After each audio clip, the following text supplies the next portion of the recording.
Oke. Kita mulai dari dokumen sumber dalam transaksi keuangan.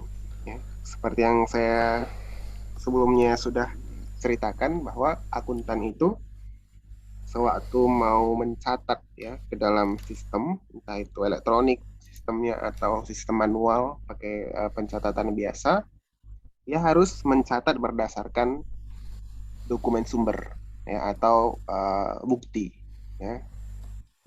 Nah, bukti yang seperti apa yang bisa direkam? Ya nggak semua bukti ya harus buktinya itu sah ya. Di sini saya buat harus dokumen sumber yang sah.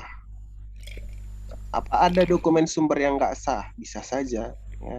Bisa saja ada dokumen sumber yang nggak sah sehingga seorang akuntan harus berhati-hati ya. Gimana caranya untuk tahu dokumen itu sah atau enggak ya? Itu dilihat dari dua hal ya, secara formal dan secara material. Secara formal ya bisa dilakukan dengan melihat ya apakah bukti-bukti itu dihasilkan oleh proses yang formal. Maksudnya apa proses yang formal? Maksudnya kalau kamu lihat bukti misalkan faktur. Faktur itu siapa yang boleh menandatangani? Ya. Ah ya.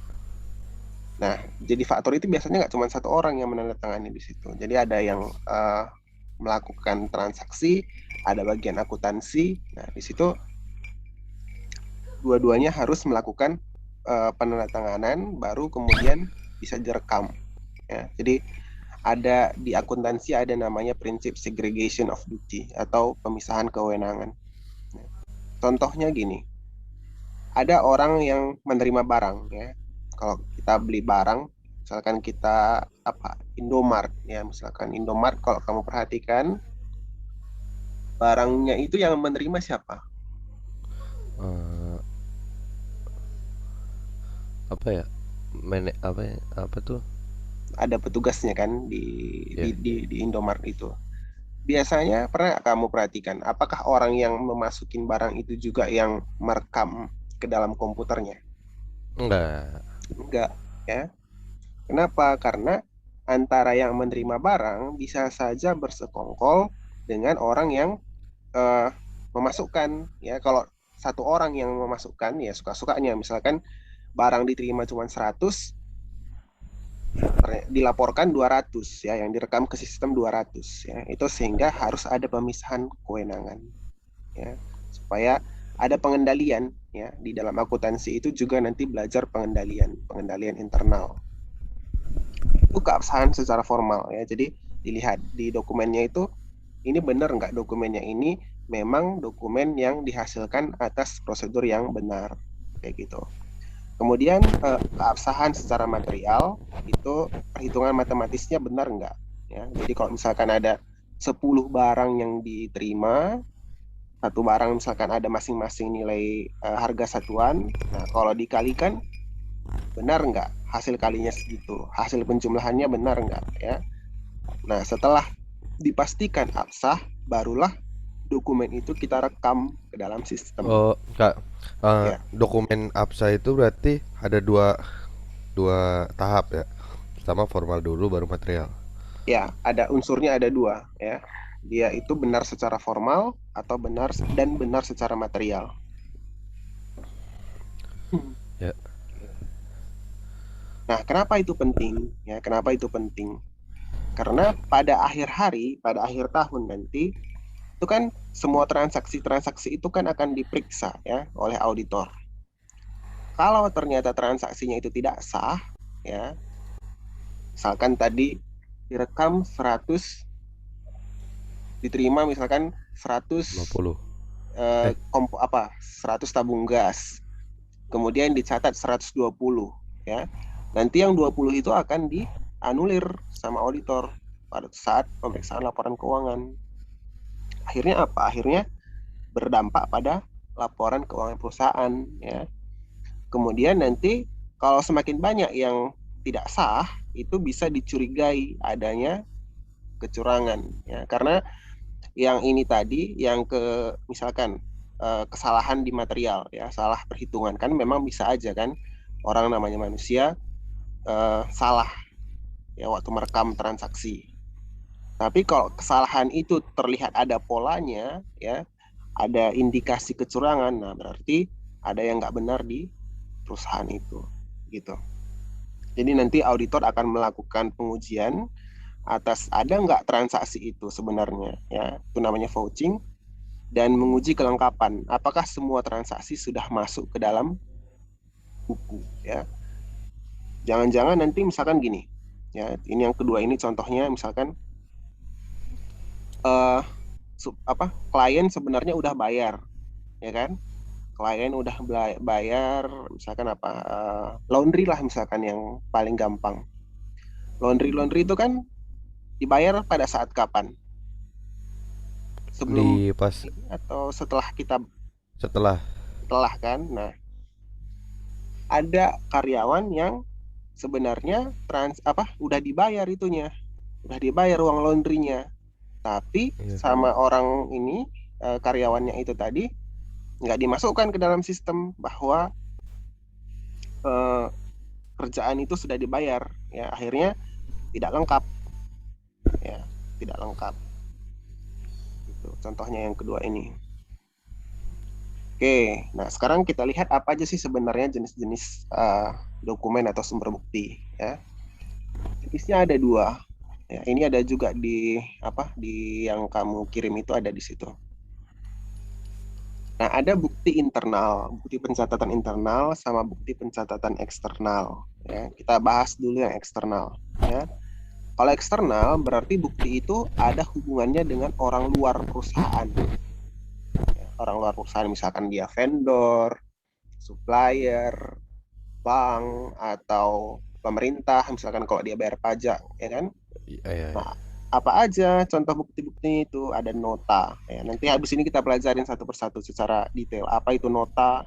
Ya, faktur pembelian, faktur penjualan, kemudian kwitansi. Ya, ini tiga bukti ini itu harus ada, maksudnya akan digunakan ketika kita bertransaksi dengan orang lain. Ya, sedangkan yang sebelah kiri ini nggak ada transaksi dengan orang lainnya.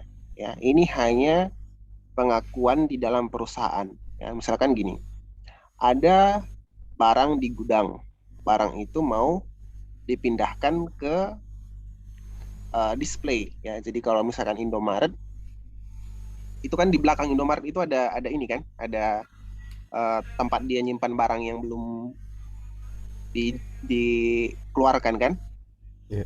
Nah, pada saat barang itu akan dikeluarkan ke display, ya, itu mungkin nggak tahu saya di Indomaret, tapi kalau misalkan di toko-toko yang besar itu ada. Jadi dari gudang sampai ke display itu ada perintah untuk penggunaan ini persediaan, ya.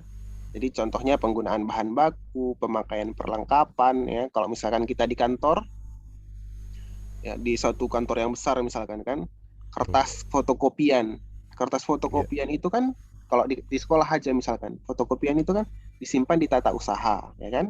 Iya. Kalau Iya. misalkan mau dipakai, nah, minta ke tata usaha, nanti di tata usaha itu dibuat catatan bahwa pada tanggal sekian terpakai misalkan satu rim kertas, ya itu namanya memo, ya.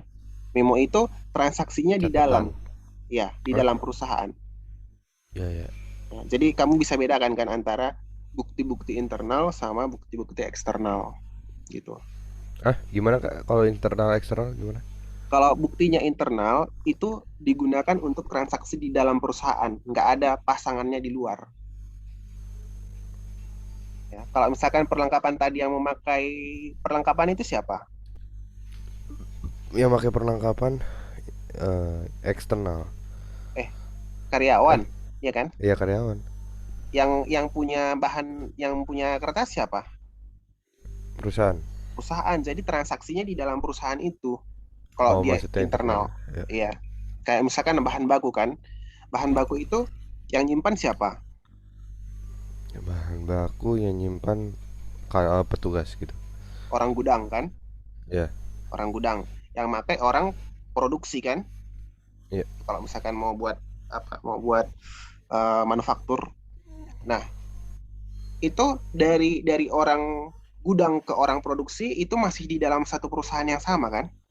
Iya, internal Nah, penggunaan bahan itu baku. namanya bukti-bukti internal ya. Nanti ada catatan, tapi catatannya itu catatan internal. Tapi kalau kwitansi misalkan, kalau kwitansi itu atau faktur atau nota itu lawan transaksinya di mana? Di luar perusahaan apa di dalam perusahaan? Apa Kak? Kalau kalau misalkan faktur, nota gitu Faktur kan, itu di luar. di luar kan kan misalkan kamu disuruh sama guru untuk fotokopi, Ya, terus kamu dikasih bukti nota duit. sama Oh, tukang fotokopi.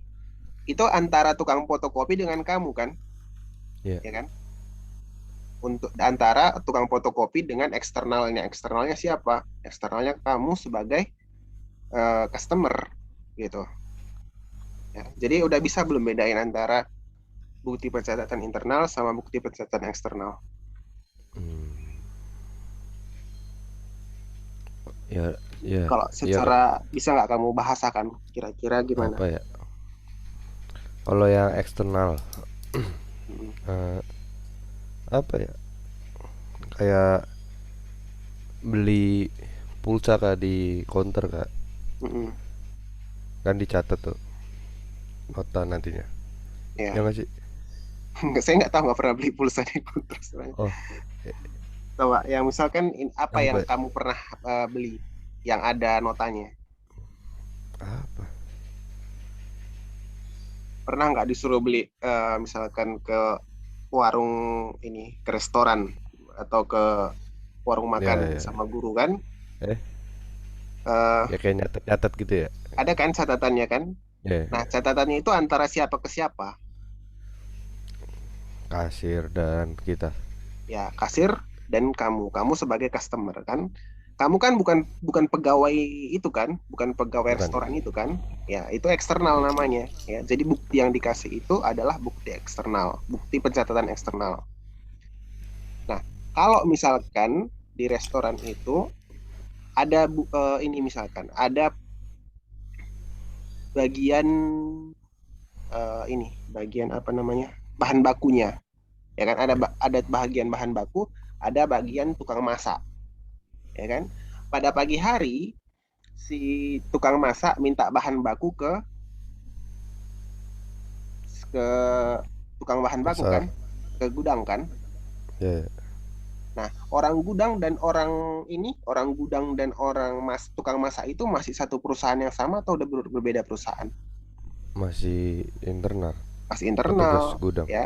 Jadi gimana caranya supaya ketahuan ada barang yang keluar, ya ada yang keluar, maksudnya keluar itu diminta oleh orang masak ya, dibuatlah catatan pada tanggal Memo. misalkan ya, memo tanggal 1 bulan 8 barang dari gudang misalkan ikan mas 10 kilo diminta oleh tukang masak kayak gitu ya.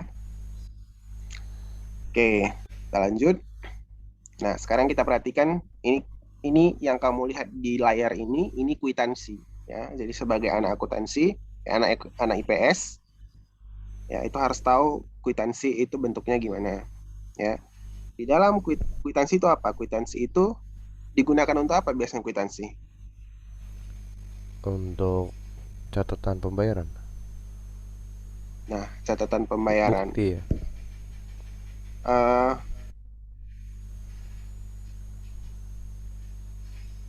jadi kalau kamu lihat di sini ya, ada nomor kwitansi, ya, ada nama pembayar, ya, ada orang yang mendapatkan bayaran, ya, ada yang menerima, dan ada tanggal, ya. Jadi minimal elemen-elemen ini harus terisi semua pada saat kamu ini, pada saat kamu melakukan transaksi. Ya, misalkan gini, yang paling gampang lah contohnya. Misalkan saya membeli tanah, terus tanah itu harganya 60 juta. Nah, saya orangnya orang zaman dulu nih, orang zaman dulu. Akhirnya saya nggak pakai transfer bank, ya. Saya menyerahkan secara tunai kepada orang yang jual tanah. Nah, pada saat itu saya menggunakan kwitansi, ya, saya menggunakan kwitansi. Nah, kwitansi itu harus diisi antara saya, ya, yang membayar, dan nanti yang di sini adalah orang yang punya tanah, yang jual tanah tadi. Ya, harus ada tanggal, dan biasanya materai ini ada, kwitansi ini pakai materai. Ya. Ya, jadi sudah tahu ya, itu kwitansi bentuknya seperti ini. Nah, ini yang sering kamu lihat ya, kalau misalkan belanja di mana-mana. Ini sangat lazim di pasaran, nggak susahan carinya gitu. Ini namanya nota, ya. Nanti harus kamu Bapak yang bedakan. tadi kak, yang kwitansi, Nah, ini buat di mana? ini buat coba kita lihat definisinya, bahwa pembayaran uang sudah Buat eksternal. dilaksanakan. Buat eksternal biasanya. Ya. Jadi ini lebih ke arah pembayaran uang, ya, pembayaran uangnya. Belum tentu, belum tentu. Misalkan ketika kamu bertransaksi di toko, apakah kamu pakai kwitansi? Enggak sih, Enggak, tergantung kak. nggak pakai kwitansi kan? Kalau misalkan jumlahnya sedikit, ya, biasanya itu nggak pakai kwitansi. Kalau misalkan kita fotokopi kan nggak pakai kwitansi. Yang kalau fotokopi dikasih kita nota, ya. Nota itu untuk penjualan tunai, ya, ingat. Nanti ini beda sama faktur. Kalau faktur itu penjualan yang tidak tunai, ya. Nanti bedain antara nota sama faktur. Kalau kamu bayar cash langsung, itu kamu dikasih nota, ya. Tapi kalau misalkan kamu bayarnya 3 minggu lagi, ya, barangnya dikasih ke kamu sekarang, itu namanya faktur, ya. Bukti yang dikasih ke kamu nanti namanya faktur. Kayak Oke, PO ya, berarti dikasihnya ya, faktur. ya. Nah, di sini kamu lihat ini notanya ini gimana ininya, nomornya. Nomornya ini ditulis sendiri atau gimana? Hmm, tulis sendiri. 0297 ini kira-kira ditulis manual atau gimana? Ditulis pakai tangan manual. Enggak, ini ditulis pakai komputer, ya. Atau sudah ada, jadi sewaktu ini masih kosong, ya. Waktu notanya ini masih kosong sebelum ditulis-tulis, ini udah ada nomornya gitu. Jadi itu namanya pre-number, ya. Apa fungsinya, Pak? Seperti ini? Kenapa harus udah ada namanya, udah ada nomornya? Nah, nanti ada namanya buku nota, ya. Buku nota itu misalkan 100 halaman. Nah, nanti dari halaman 1 sampai halaman 100 itu udah ada nomornya, ya. Untuk apa? Itu salah satu bentuk pengendalian, ya. Jadi kalau nanti misalkan ada nota yang nomor 296, ya, untuk misalkan penjualan ke toko A, nomor 296. Kemudian langsung nomor 298, ya, itu ke toko B misalkan. Loh, kemana nota nomor 297? Berarti ada yang hilang, ya. Jadi itu gunanya kenapa nota itu dia dia dibuat pre-number, ya. Dan kalau kamu lihat ini kan ada kayak robekan di sini kan. Berarti tinggal input ya nantinya, Iya, ya, masuk input. masukin. Ini kan kamu lihat robekan kan di sebelah kiri kan. Ya. Nah, di sini sebenarnya ada sambungannya. Ya, sambungannya itu dipegang oleh perusahaan yang menjual. Dan di situ ada nomor 297. Ya, ini kan dikasih ke siapa? Kasih ke kita, Ke customer. kita, ke customer. Nah, di perusahaan ada tinggal nomor 297 juga, ya. Jadi kalau misalkan saya pemeriksa ini misalkan pemeriksa laporan keuangan. saya nggak percaya sama nota yang dibuat oleh nota yang direkam oleh akuntan perusahaan. Saya bawalah ini, saya bawalah misalkan nota ini ke perusahaan toko Sunberry. Ini kan toko Sunberry namanya kan. Saya tanya, Ya. benar nggak ini ada nota kayak gini? Nanti dia buka ininya, dia buka buku notanya, nomor 297. Oh ada, tapi bukan ke Tuan Nancy misalkan. Misalkan ke Tuan Budi. Ah berarti notanya ini nota bohong-bohongan kayak gitu. Ya, jadi itu salah satu bentuk kontrol. Oke, nota udah. Nah sekarang ini cek. Ya, ini mungkin sering kamu lihat ini kalau misalkan sampai sekarang cek itu masih banyak digunakan. Ya, masih sangat lazim digunakan dalam pembayaran antar perusahaan. Ya. Nah, cek itu ada namanya, sorry, ada cek, ada biliet giro. Kalau cek itu pembayarannya tunai. Ya, kalau biliet giro itu dengan pembinah bukuan. Ngerti nggak maksudnya? Gini, ini kan ada cek, ya. Cek itu perintah pembayaran. Ya, jadi kalau misalkan uh, saya menjual misalkan laptop kan seharga 7 juta. Kamu kamu pembelinya, ya kan? Nah, Ya. kamu memberikan kepada saya satu lembar cek senilai 7 juta rupiah. Nah, cek itu yang kamu kasih ke saya bisa dua bentuk, ya. Kamu lihat apa bedanya cek yang pertama dengan yang kedua di sini? Coba perhatikan. Hmm. Elemen apa yang nggak ada di cek pertama? Apa ya? Atas nama? Nama yang di cek pertama ada nggak? Nggak ada. Nggak ada. Nama di cek kedua Ada. ada. Bambang. Tapi kedua cek ini bisa dicairkan, ya, bisa dicairkan ke bank.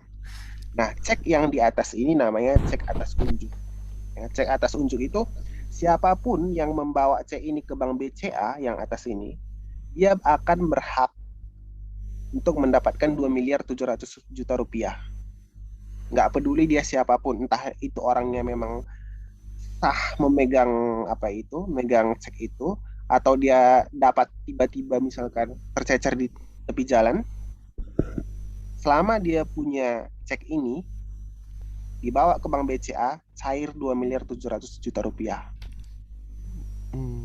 Ya, Nggak butuh ini ya, apa namanya, persetujuan ya? nggak butuh persetujuan. Kan dibilang di sini ada apa? Cek adalah perintah Tidak tidak bersyarat. bersyarat. Ya, nanti orang bank hanya melihat apakah benar tanda tangannya ini, tanda tangan eh, yang punya perusahaan, ya, yang menyuruh untuk mencairkan ini. Kalau ini benar, langsung cair, gitu. Sedangkan yang bawah ini cek atas nama, ya, cek atas nama. Kalau cek atas nama harus ada namanya, ya, harus ada namanya, baru bisa dicairkan, ya. Jadi kalau misalkan saya kan membawa cek CMB Niaga ini ke Bank Cim Niaga, dia nggak bakal mencairkan 60 juta karena nama saya bukan Bambang Hakim Jen gitu. Ya, jadi ada dua jenis cek, cek atas unjuk atau cek atas nama. Bedanya cek atas unjuk itu cek yang bisa dicairkan tanpa perlu ada nama kita di situ. Kalau cek atas nama harus ada nama kita di situ. Nah, tadi saya bilang kalau cek itu nanti dikasih ke kamu apa?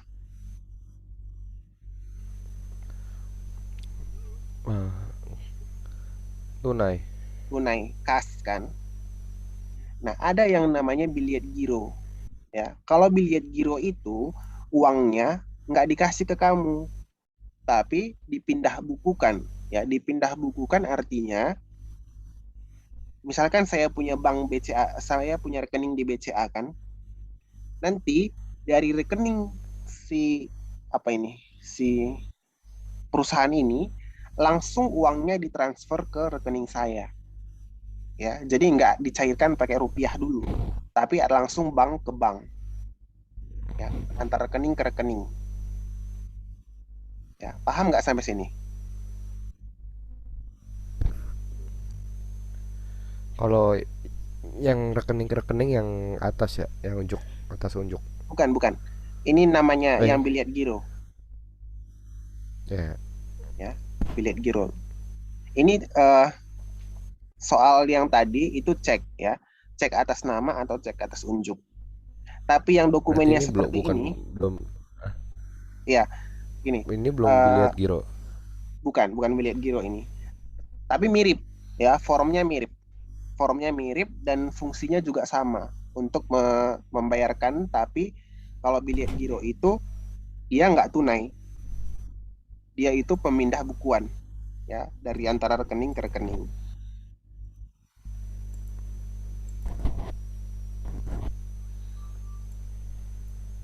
Oke. Jadi intinya yang penting kamu ingat itulah cek, ya, cek itu untuk membayar tanpa harus ada syarat-syarat lain. Yang penting ceknya kamu bawa, kalau dia cek atas unjuk, atau kalau cek atas nama, ceknya kamu bawa dan nama kamu ada di situ. Udah, uangnya cair. Gitu. Oke, selanjutnya faktur penjualan, ya, atau bahasa Inggrisnya invoice. Kalau tadi ada nota, di sini ada faktur penjualan, ya. Bedanya apa? Ya, Kalau faktur penjualan itu uang yang 90.838 ini belum dibayar. Masih dibayar misalkan seminggu kemudian, 3 hari kemudian, ya, sesuai dengan syarat perusahaan. Karena biasanya kalau transaksi antar perusahaan itu jarang yang tunai, ya, jarang yang langsung dibayar kas. Misalkan apa? Misalkan uh, Indomart, ya, saya kembali lagi Indomart biar paling gampang bisa kamu bayangkan sehari-hari. Indomart itu kan barangnya dari ini kan, dari suppliernya kan. ya. Nah, dikasih ke Indomart. Jangan bayangkan pada saat itu juga Indomart membayar ke supplier itu, enggak. Bisa saja 1 bulan kemudian baru dibayar, ya. Nah, karena itu dia pakai yang namanya faktur, ya, faktur atau invoice. Oke, kita lanjut. Ini namanya nota debit atau nota debit, sama aja, debit atau debit. Kalau nota debit itu dibuat oleh pembeli, ya. Kalau misalkan gini, saya dikirim tadi kan ada supplier, ya, supplier Indomaret ngirim ke Indomaret 10 kotak Ultramilk, ya. Nah, ternyata dari 10 kotak Ultramilk itu ada misalkan 1 kotak yang isinya itu peot-peot semua ininya, nggak bisa diberdiriin, ya, kotak Ultramilknya. Nah, karena itu yang 1 kotak itu dikembalikan ke supplier. Nah, alat untuk mengembalikan itu atau bukti untuk mengembalikan itu namanya nota debit. Ya, paham kan sampai sini? Nota debit itu apa? Kayak kayak warung yang punya ya gitu ya notanya. Coba contohnya gimana? Kalau kamu saya suruh buat contohnya, nota debit Kan itu gimana? supplier datang nih bawa 10 kotak susu. Ya, Terus dicek sama yang punya warungnya cacat dua, terus ya, dibalikin. Dia tulis iya, pakai nota inian. iya, gitu, ya. Nah, nanti balikannya dari perusahaan yang suppliernya tadi ada namanya nota kredit, ya. Balikannya nota kredit. Nota kredit itu apa? Nota kredit itu untuk menjadi bukti Refund. bahwa yang tadi itu diakuin sama perusahaan, Ya, ya. ya. Diakuin, dan kalau diakuin berarti piutangnya berkurang. Ya, kan tadi di sini kan dia pakai faktur kan, faktur. Faktur itu berarti eh, si pembelinya kan punya utang kan untuk membayar ke perusahaan kan.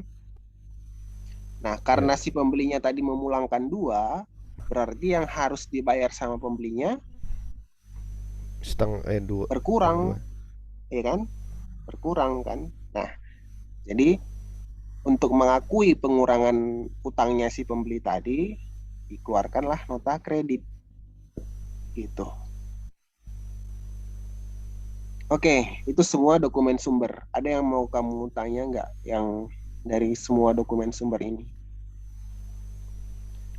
Belum. Belum ya? Nanti nanti kalau kamu misalkan jadi akuntan benaran, yang kamu dapat itu ya kayak gini, ya. Bukan yang kayak misalkan di contoh-contoh soal kita kan pada tanggal sekian Pak ini membeli ini, pada tanggal sekian Pak ini beli. Enggak, yang nanti kamu Bukan tabel dapatkan. ya. Ya, kita kan sekarang uh, udah kan ada kata soal A, tanggal sekian Pak ini membeli ini seharga 1 juta. B, Pak ini membeli misalkan mobil dengan harga segini. Udah enak banget kan? Nah, kalau di dalam perusahaan yang benaran, yang ada itu ya ini, bukti-bukti ini semua. Ya. Ada invoice, 100 invoice, satu-satu invoice kamu masukkan ke sistem, kayak gitu.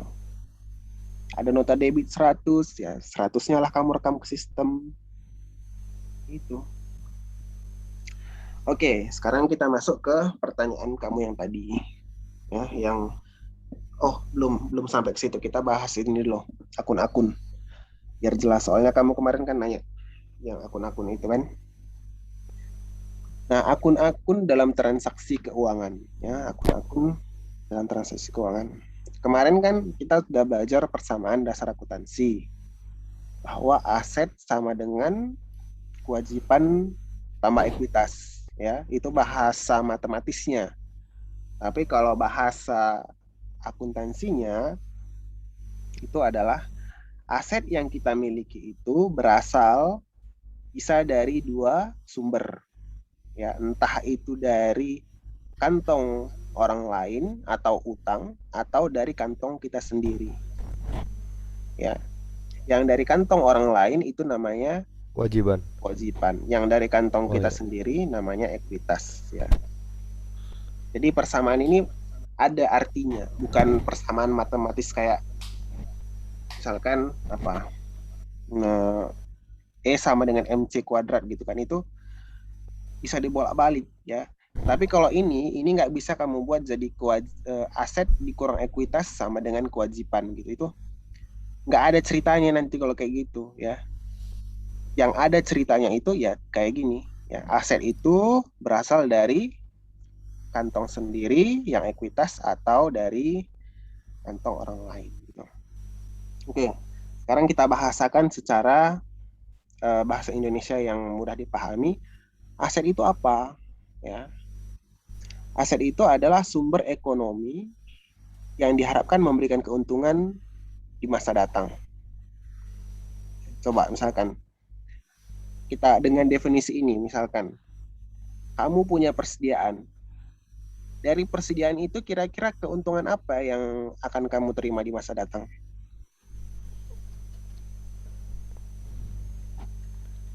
Eh, aset. Ya, kamu misalkan punya, atau jangan persediaan lah, misalkan pabrik. Apa yang bisa Ya. dikasih pabrik itu kepada kamu di masa datang? Hmm, apa itu? Keuntungan, profit. Keuntungan, profit. Ya. Jadi segala sesuatu yang pada ujungnya nanti memberikan keuntungan kepada kamu di masa yang akan datang, itu namanya aset. Ya, cara ingatnya gitu aja, nggak usah susah-susah. Ya. Kemudian utang, utang itu tuntutan dari pihak luar supaya dibayarkan. Ya, ini memang bukan definisi ini kan saya tulis di sini. Ini bukan definisi standar akuntansi, karena kalau definisi standar akuntansi itu nanti kamu pelajarin di kuliah itu ribet, ribet bahasanya. Ini yang bahasa ini aja sih, bahasa sehari-hari. Nah, kemudian ada modal atau ekuitas ya. Modal atau ekuitas itu biasanya adalah ini modal saham ya, modal saham dan laba ditahan. Nanti ya saya ceritakan apa itu modal saham, apa itu laba ditahan. Oke, ini dulu. Ada aset lancar. Ya, ada aset lancar. Apa itu aset lancar? Udah dipelajari belum di sekolah? Aset lancar belum sih. Ya, jadi ada aset lancar dan aset tidak lancar. Kalau dia disebut lancar, itu masa manfaatnya itu kurang dari atau sama dengan 1 tahun. Ya, bukan masa manfaat sih, apa ya namanya? Dapat diubah menjadi kas dalam waktu jangka pendek. Ya, misalkan Oke, gini, ituin ditulis ya. ya, kurang dari. Eh, masa masa yang dapat dikonversi menjadi kas dalam waktu kurang dari atau sama dengan 1 tahun. Berarti persediaan bisa dikonversi jadi kas. Iya, persediaan dikonversi menjadi kas dengan cara apa? Di dijual. Dijual ya, diolah dulu. Kalau dia misalkan perusahaan ini kan, perusahaan kayak misalkan mobil Toyota gitu kan, persediaannya kan misalkan apa? Misalkan Oli. bumper mobil ya kan, oli atau yang lain-lain. Nah itu kan nggak mungkin dijual gitu lagi kan, harus dirakit-rakit dulu, habis dirakit dipoles, kemudian dijadikan mobil. Nah setelah itu baru dijual ya. Nah kalau asetnya itu atau persediaannya itu bisa diubah jadi kas dalam waktu kurang dari 1 tahun, namanya aset lancar.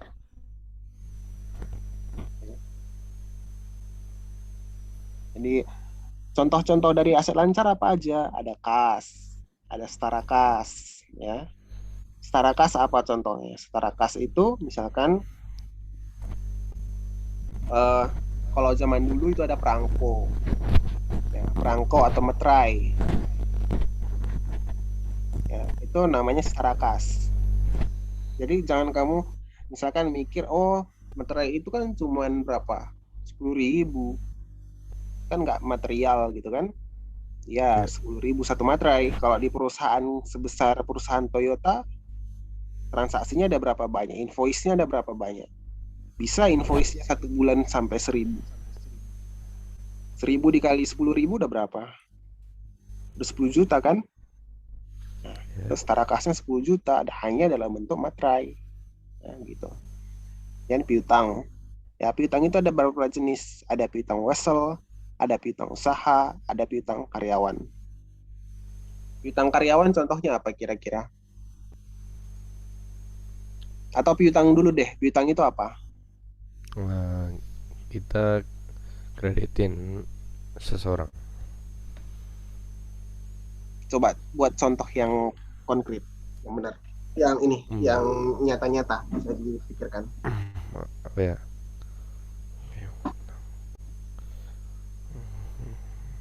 Yang dekat-dekat kamu aja, yang enggak, yang dia itu enggak bayar langsung. Nggak tahu. Laundry coba gimana? Contohnya laundry. Bayarnya sesudah dapat barang. Oh, bentar, bukan laundry berarti. Kalau itu contohnya apa ya? Yang dikerjakan dulu, tapi nanti bukan piutangnya. Piutangnya seperti tadi, yang penjualan apa?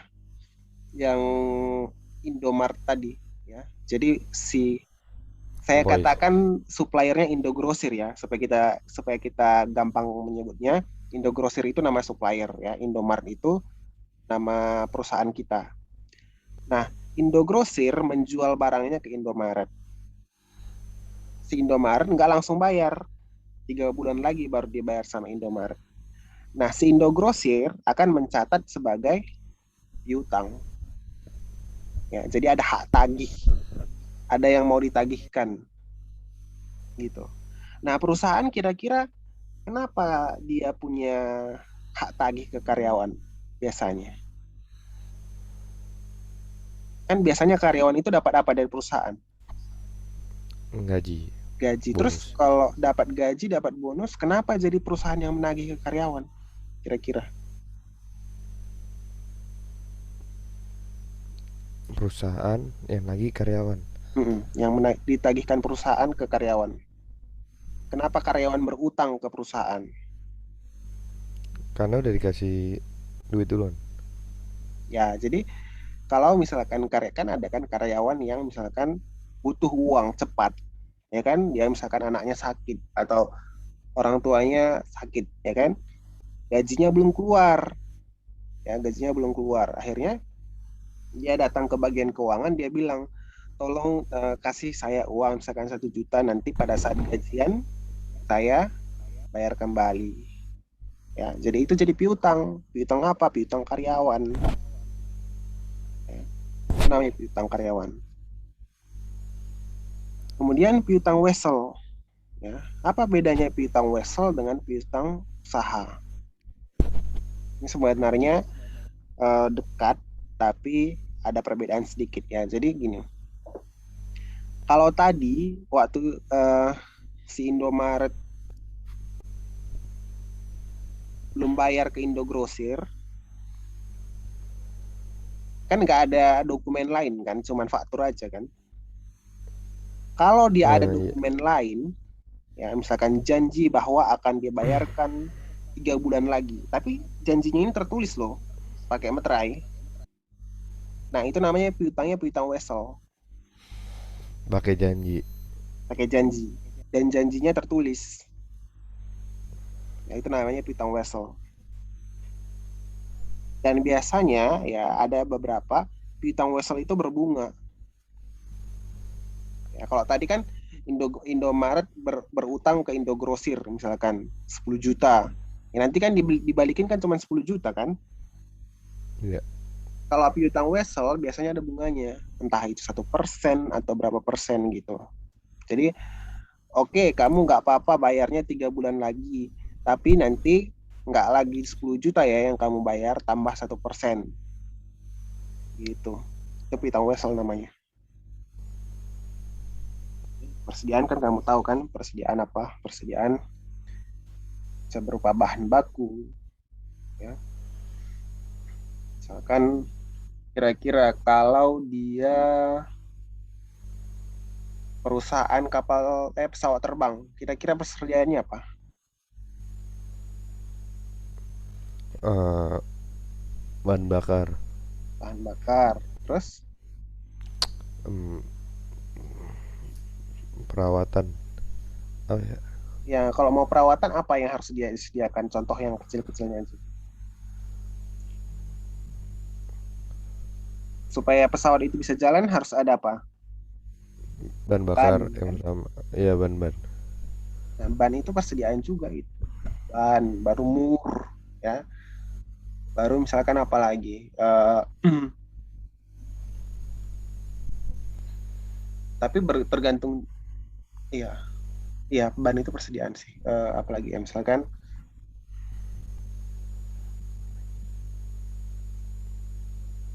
ya itulah kira-kira diantaranya. Kemudian ada peralatan dan ada perlengkapan ya. Nah, peralatan itu dia itu lebih ke aset lancar ya. Jadi ada barang-barang yang dia itu bukan mesin ya, tapi apa ya contohnya barang yang dipakai tapi nggak sampai 1 tahun biasanya. Misalkan kalau di kantor kan ada itu ini apa namanya pengepel lantai ya kan? Pengepel Hmm. lantai itu biasanya nggak sampai 1 tahun itu umurnya. Ya paling 9 bulan atau berapa kemudian tahun depan diganti lagi. Itu namanya peralatan. Kalau perlengkapan itu biasanya lebih ke arah perlengkapan kantor. Ya, misalkan kayak apa? Staples ya atau apalagi eh, lubang kertas, ya, itu perlengkapan namanya. Nah, mungkin nanti kamu nanya, lah, staples itu kan bisa dipakai lebih dari 1 tahun, ya, dan nggak, ya kan, staples kan biasanya lebih dari 1 tahun kan, tapi kenapa dia bukan aset tak lancar? Ya, nanti kita bahas.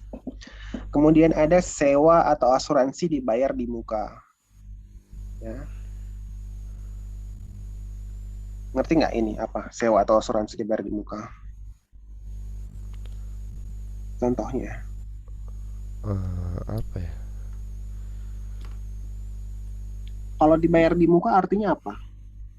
Dibayar dulu baru datang barangnya. Ya, DP. tapi itu lebih ke jasa biasanya itu, bukan ke barang ya. Misalkan kita sewa bangunan. Sewa bangunan itu dibayar di depan apa dibayar di belakang? Depan. Dibayar di depan. Mana ada orang yang mau kita sewa rumahnya 1 tahun, nanti di akhir tahun baru dibayar, kan nggak ada. Nah, yang seperti itu namanya sewa dia bayar di muka. Ya, asuransi pun kan kayak gitu kan. Asuransi bayar dulu di depan preminya. Nanti nikmati jasanya di belakang. Itu namanya sewa atau asuransi dibayar di muka. Kemudian ada investasi jangka pendek. Nah, investasi jangka pendek itu misalkan apa, saham-saham yang dipegang untuk jangka waktu yang pendek, ya, mau dijual lagi, itu namanya investasi jangka pendek. Kemudian ada aset tak lancar. Ya, aset tak lancar itu saya tulis di sini, aset yang masa manfaatnya lebih besar dari 1 tahun. Ada nggak orang membangun cuma dipakai 1 tahun? Orang Biasanya orang membuat rumah itu untuk dipakai 1 tahun aja atau gimana? enggak sih. Lebih dari. Harus lebih dari 1 tahun kan? Nah, itulah di aset tetap. Yang aset tak lancar itu salah satu contohnya aset tetap, bangunan, mesin, kendaraan. Yaitu rata-rata kan masa manfaatnya kan lebih dari 1 tahun. Tanah, ya. Nah, nanti aset tetap ini ada namanya depresiasi atau penyusutan. Ya. Apa itu penyusutan? Penyusutan itu, Kak, aset tetap berarti ini tiga ini doang ya? ya, segala sesuatu yang seperti ini. Bangunan, Iya. gedung, aula, misalkan, atau kolam renang, ya. Kan beda-beda asetnya setiap perusahaan. Kebun, ya, itu semua kebun, maksud saya itu itunya ya, apa namanya, tanahnya itu kebun. Iya. Kemudian ada investasi jangka panjang. Ya, investasi jangka panjang misalkan kita pegang saham tapi nggak untuk dijual dalam waktu dekat.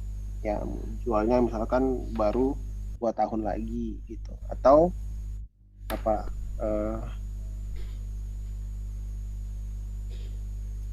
lagi yang investasi jangka panjang. Nanti coba bisa dicari di internet. Kemudian ada aset tak berwujud. Ya, kira-kira kamu tahu nggak apa itu aset tak berwujud? Eh, Saham. Ini berwujud ya? Saham itu Apa ya? investasi, investasi jangka panjang atau jangka pendek. Pernah Serta dengar berwujud.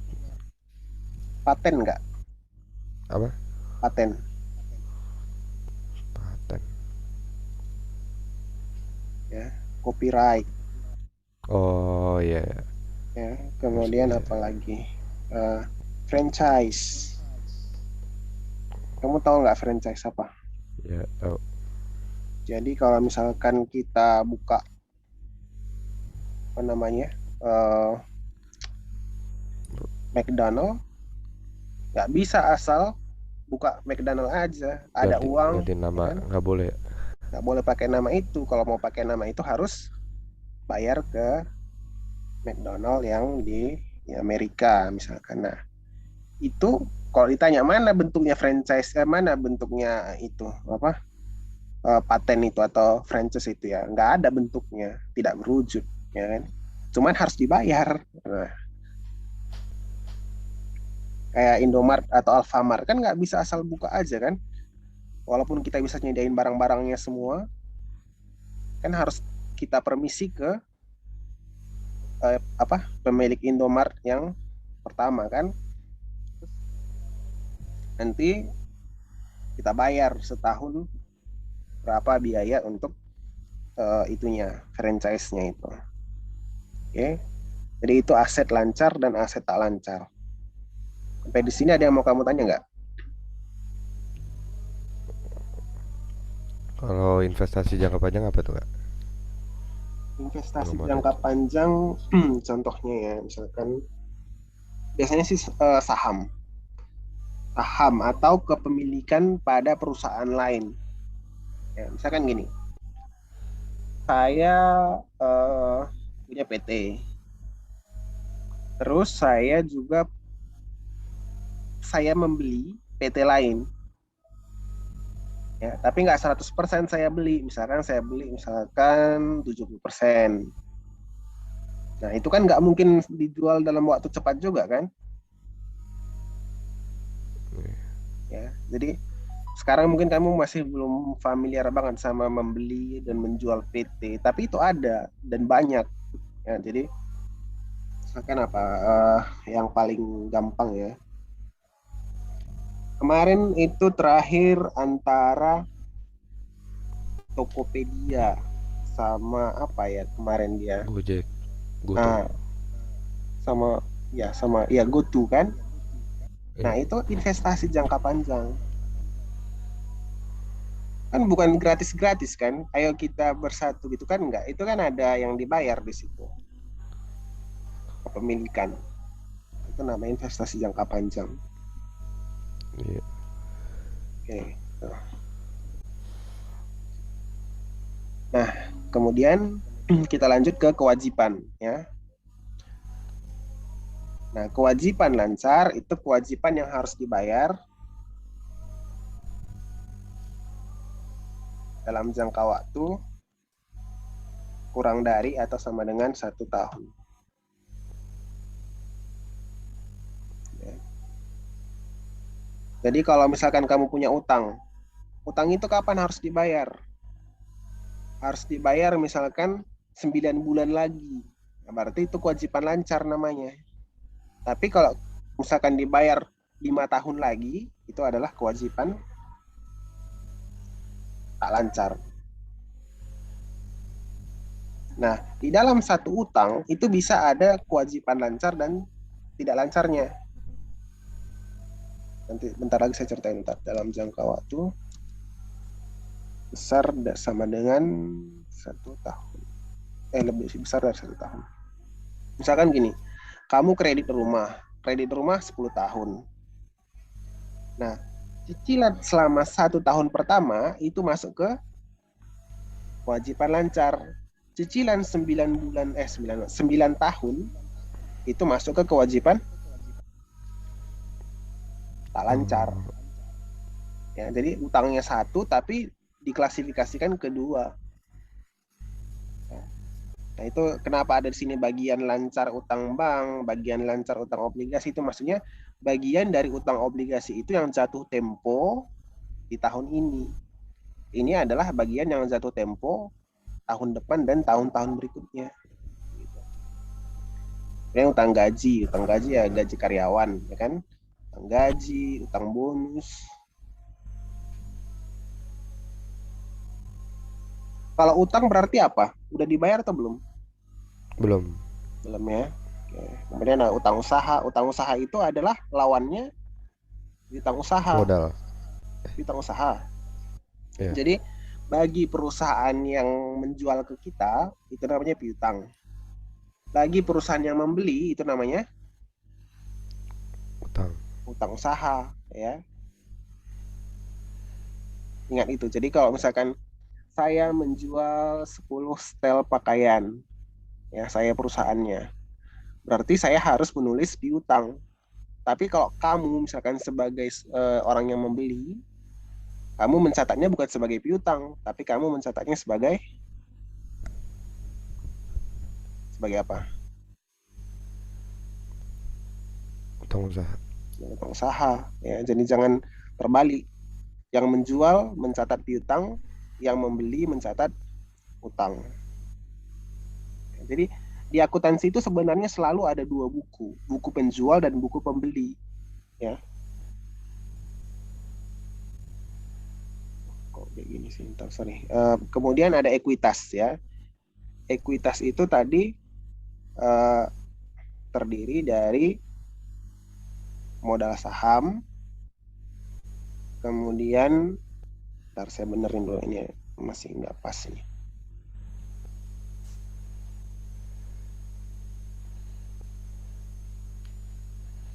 Ya, ada modal saham, kemudian ada namanya nanti saham treasury. Ya, ini bahasan di kuliah sih. Saham treasury itu adalah saham yang ditarik kembali. Ya, jadi sekarang misalkan dilepas ke pasaran 1.000 lembar saham. Kemudian pada suatu waktu dari 1.000 itu ditarik lagi dari pasar 200 ya, sehingga di pasar tinggal 800. Nah, yang 200 itu namanya saham treasury. Kemudian ada laba ditahan. Ya, laba ditahan. Ditahan itu apa? Laba ditahan itu adalah akumulasi dari Ekuitas itu laba, eh, berarti yang bersumber dari pribadi. ya, dari pribadi Saham atau treasury dari apa hasil tuh? usaha. Kenapa? Saham treasury. Saham treasury itu saham yang ditarik kembali dari peredaran.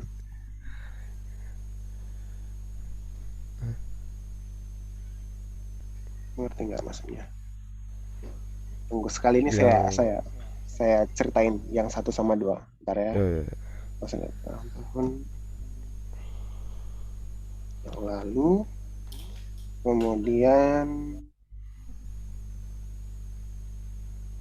ya inilah paling enggak tiga ini. Coba ya saya ceritain. Jadi pada waktu kita membuat perusahaan, atau langsung aja ini nih contohnya, yang ke perusahaan terbuka. Akan ya contohnya PT Garuda Indonesia. PT Garuda Indonesia itu mengeluarkan misalkan ya, 1 juta saham, ya, lembar saham. Harga satu lembar 800 rupiah misalkan. Oke, murah amat. iya memang segitu. Saham itu jangan kamu pikir harganya harus mahal, enggak. Saham contohnya apa? Contohnya misalkan nanti kamu tengok deh di internet, ada namanya Hoki. Ya, Hoki itu perusahaan terbuka Ya, menjual beras di Cipinang. Ya, dia sahamnya di Bursa Efek, harga sahamnya satu lembar 400 rupiah. wah, Nah, kita membeli saham, satuannya apa? Bisa nggak membeli saham satu lembar? enggak. Jadi satu apa? Apa itu ya? 100. Apa itu namanya? Lot, Iya tuh, ya, satu lot. lot. Jadi kalau misalkan membeli sahamnya Hoki itu tadi, kalau 461 satu lembar, berarti 46.000 satu lot. Ya, jadi dengan harga 46.000, kamu sudah bisa membeli saham di Bursa Efek gitu. Nah, sekarang kita andaikan ya, Garuda Indonesia harga sahamnya 800 satu lembar. Nah, berarti dari pasar modal dia dapat berapa uang? 800 Kali pas 400. juta kan? Karena 800 dikali juta. Ini yang dapat siapa? Garuda Indonesianya. Oh, Ya, iya. gitu kan? penerbitan saham itu berguna untuk mendapatkan uang dari investor. Tapi dengan diterimanya uang dari investor, maka investor akan menjadi pemilik Garuda Indonesia, ya. Jadi seperti itu kira-kira. Nah, itulah modal saham. Jadi modal sahamnya adalah 800 juta. Nah, kemudian misalkan pada 1 bulan 6 2021, Garuda Indonesia menarik kembali. Ya, Indonesia menarik kembali 200 saham dari investor. Tadi waktu dijual saham, uangnya itu siapa yang menerima? Ini jual saham. Yang pertama itu, transaksi yang pertama. Yang pertama yang menerima investor. Coba, jangan salah. Yang menjual saham siapa? Garuda. Berarti yang menerima uangnya Garuda. Garuda Indonesia, ya. Nah, sekarang Garuda Indonesia menarik kembali saham. Ini kan menjual tadi kan? Garuda Indonesia menjual. Nah, sekarang ditarik kembali. Berarti yang membayarkan uang siapa?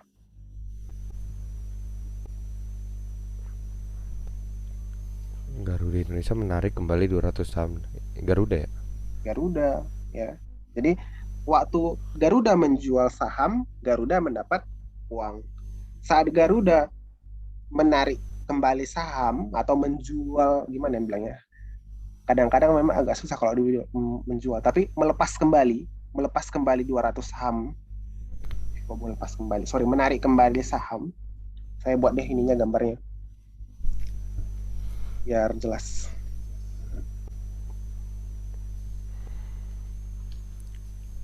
Ini PT Gia, ya. Saya singkat namanya, PT Gia. Ini investor.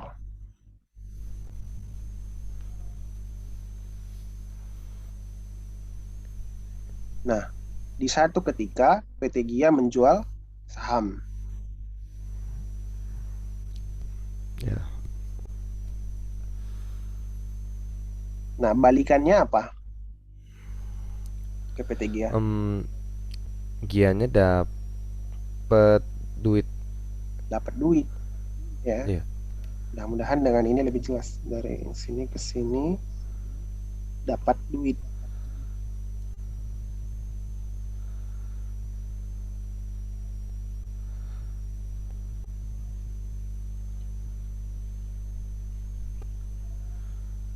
Posisi sahamnya kalau gini udah di mana sekarang? Di Sahamnya PT ada di Gia investor. atau di investor?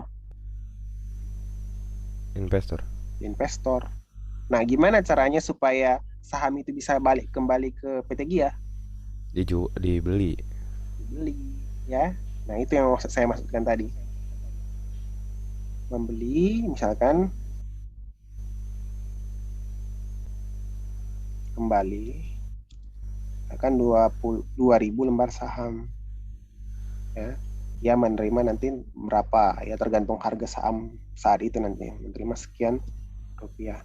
Nah, pembelian kembali saham itu namanya saham treasury, ya. Membeli kembali 2.000 lembar saham ini namanya saham. Berarti PT Gia membeli saham treasury. Membeli saham treasury artinya nanti modal atau ekuitasnya bertambah atau berkurang? Ekuitas. Ini tadi kan modal Berkurang. saham, ya berkurang, Berkurang. benar. Karena Ya. di sini tadi kalau modal saham kalau dia menjual saham, uang bertambah, ekuitas bertambah. Saham treasury membeli dan membayar ke investor, ini membayar ke investor sehingga modalnya berkurang. Oke. Jadi saham treasury udah paham, ya. Sekarang laba ditahan. Ya. Laba ditahan itu apa? Laba ditahan itu laba dari tahun-tahun sebelumnya yang tidak dibagikan menjadi dividen. Ya, gampangnya gini, saya harus gambarin juga supaya kamu paham. Ini ada laba. Laba tahun 2010. 2010, 2019. Ya, misalkan labanya 2 juta. Nah, dari laba 2 juta ini dibagikan ke investor berupa dividen. Ya, dividen misalkan 200. Berarti sisa laba berapa? Laba 2019 2 juta, dividen 200.000. Berarti laba sisa laba.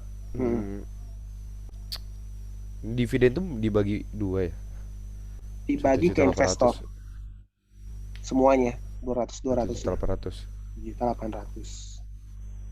Nah, ini dinamakan laba ditahan ya. Nanti misalkan tahun 2020 ada lagi laba sebesar 3 juta ya. Dividen sebesar Ini PT 500. yang sama. Berarti yang sama. Berarti berapa sisa laba ditahan? Sisa laba ditahan berarti 1.800.000 tambah 3 juta, 4.800.000 kurang 500, Hmm. 3.700.000. 3.300.000. Kan gini kan, 3 juta dikurang 500, 2 2.500.000 juta 500 tambah tambah 1.800.000. 4.300.000. Ya, itu caranya ya. 1.500.000. Nanti ini ada di laporan keuangan harus dihitung. Tapi cara apa mudahnya kayak gini. 3 juta 4 ya, 4.300.000. Nah, gitu seterusnya. Ya, gitu seterusnya. Ya, jadi nggak semua untungnya perusahaan itu dibalikin ke investor. Ya, ada yang dibalikin ke investor. Ya, ini yang porsi yang dikembalikan ke investor, dibayar ke investor. Nah, ini sisa yang ditahan di perusahaan. Untuk apa ditahan di perusahaan laba? Kenapa nggak dibagiin aja semua ke investor? Untuk pengembangan bisnis. Ya, kayak gitu. Jadi, ekuitas itu terdiri dari modal saham. Ya, kemudian kalau ada saham treasury nanti dikurangkan. Kemudian kalau ada laba ditahan akan dijumlahkan. Ya, sehingga nanti dapatlah modal akhir. Oke, sampai sini dulu. Ada yang mau kamu tanya nggak? Enggak, belum. Oke, ya. Selanjutnya pendapatan dan beban-beban ya. Ini aja sih apa? Cuma nama-nama doang ya. Penjualan, pendapatan usaha, retur sama diskon penjualan. Kamu tahu nggak apa retur? Return itu pengembalian ya. Bukan Pengembalian sih. ya. Benar, benar. Retur itu pengembalian. Kemudian diskon penjualan ya. Tahulah apa diskon penjualan. Nah, kemudian beban-beban ya. Beban itu ada harga pokok penjualan, beban gaji, beban sewa. Nah, ini ada banyak macam-macam yang tergantung perusahaannya. Ya, kamu baca nanti di yang dikasih gurumu. Di situ lebih lengkap semua dijembrengin. Bebannya apa aja gitu. Nah, cuman ada satu beban di sini yang mau saya perdalam itu yang ini, Kak, beban bentar kak, depresiasi. Ya, mau ke oke. toilet. Oke.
ya Kak. Oke. Nah, sekarang saya mau menjelaskan lebih dalam terkait dengan salah satu beban, namanya beban depresiasi, ya, atau penyusutan. Oke. Nah, depresiasi atau penyusutan itu ada pada semua, bukan semua sih, ya semua aset tetap kecuali tanah. Ya. Tanah itu nggak pernah menyusut. Ya, yang menyusut itu bangunan, gedung, eh, kemudian truk atau kendaraan itu semua kena depresiasi. Ya. Depresiasi itu apa sih? Ya, depresiasi itu berkurangnya nilai manfaat. Ya, ini misalkan kita punya truk. Nah, truk ini kita estimasi dia bisa bekerja, ya, memberikan keuntungan ke perusahaan, menghasilkan uh, uang selama 10 tahun. Ya, jadi kita beli misalkan tanggal 1 bulan 1 tahun 2019. Nah, pada tanggal 31 bulan 12, dia akan berkurang, ya, berkurang masa manfaatnya. Ya. Oh, Nah, sekarang, depresiasi ya. ya, kalau gitu dalam setahun berapa berkurangnya masa manfaat ini? Sorry, dalam 1 tahun berapa nilai manfaat truk ini yang berkurang? 1% ya, 1/10 dari dari 1 juta, 100 juta. 1 juta kan? Atau 10 juta.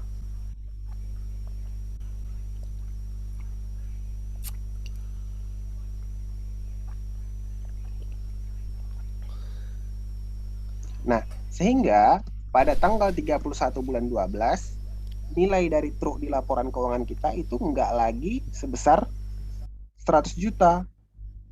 Ya, mencatatnya gimana? Mencatatnya ada tadi kan di tanggal 1 bulan 1 dan kan kita catat truk itu sebesar 100 juta. Nah, nanti di tanggal 31 bulan 12 pencatatannya menjadi truk 1 juta, 100 juta, kemudian ada akumulasi depresiasi namanya. Akumulasi depresiasi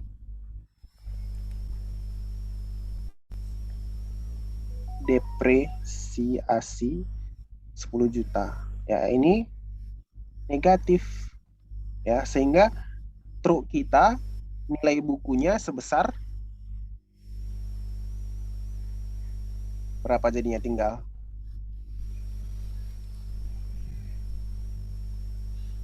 100 juta dikurang 10.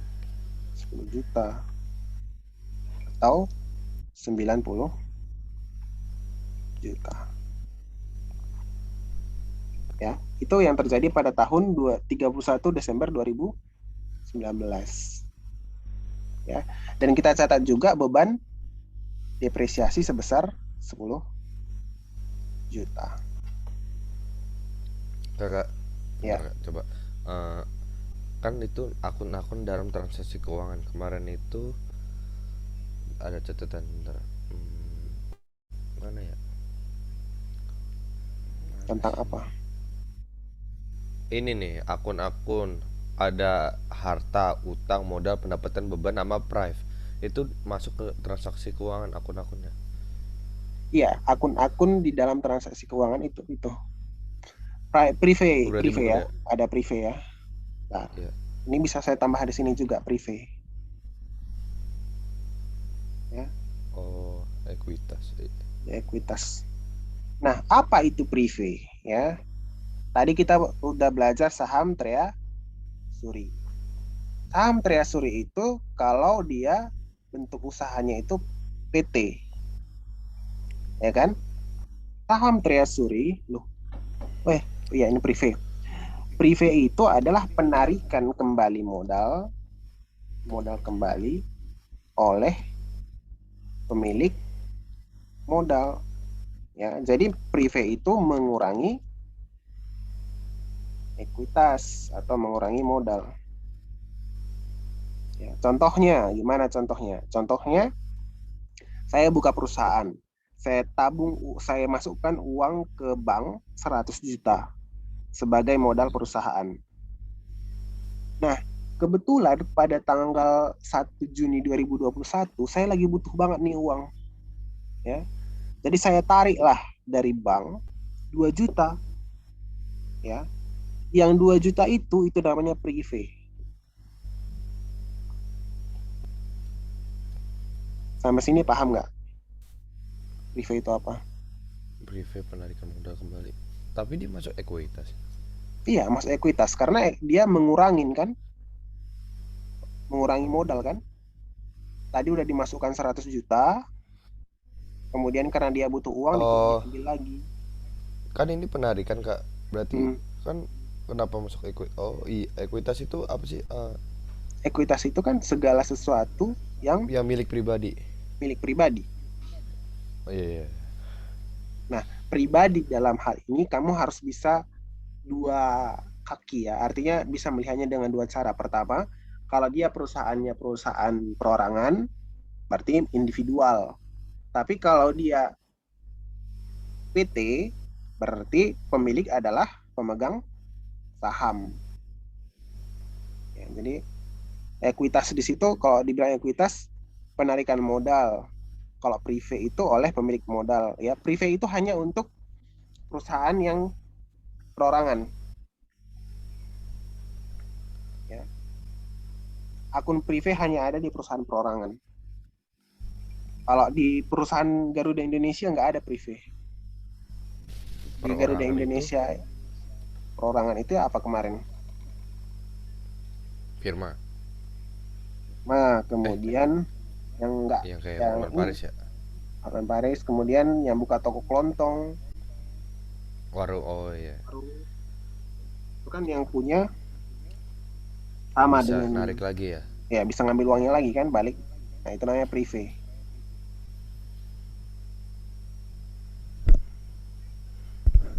Oke. Ya, jadi ini tadi udah ngerti kan ya apa itu penyusutan?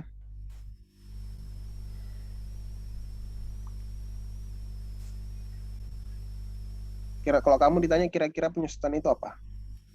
Penyusutan itu harga suatu barang yang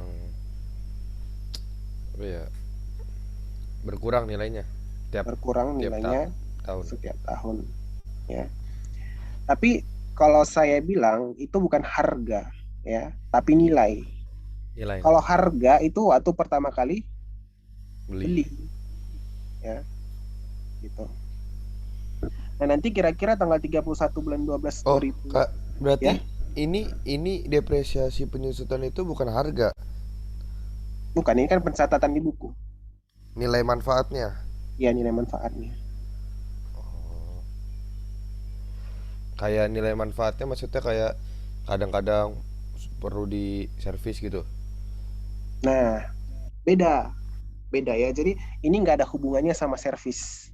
Ini Oh hanya pencatatan kita bahwa barang ini sudah berkurang nilai manfaatnya. Ya, ya, ya. bukan bukan karena servis jadi berkurang nilai manfaatnya, bukan, bukan. Ini mau ada servis mau nggak ada servis, ini harus dicatat setiap tahun. Gitu. Misalkan ini rumah, bangunan itu kita kira-kira uh, bisa memberikan manfaat selama 25 tahun. Ya. Ya. Kemudian harga bangunan itu 250 juta.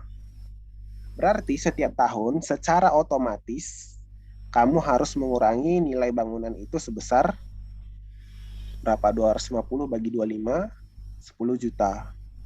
Setiap tahun itu berkurang 10 juta. Gitu. Mau ada perbaikan, mau nggak ada perbaikan itu berkurang 25 juta. Gitu. Jadi berkurangnya nilai masa manfaat.